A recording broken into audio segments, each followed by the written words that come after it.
अल्लाह पुन्हा त्या विष्णूचं नाव.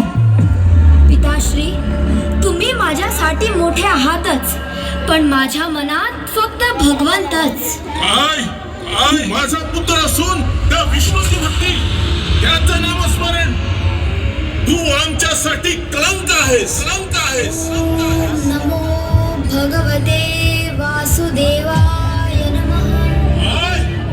हा तर माझ्या आज्ञेचा अवमान. हिरण्यकश्य त्रैलोक्याचा अधिपती माझ्या सामर्थ्यासमोर सर्वांना झुकावंच लागेल.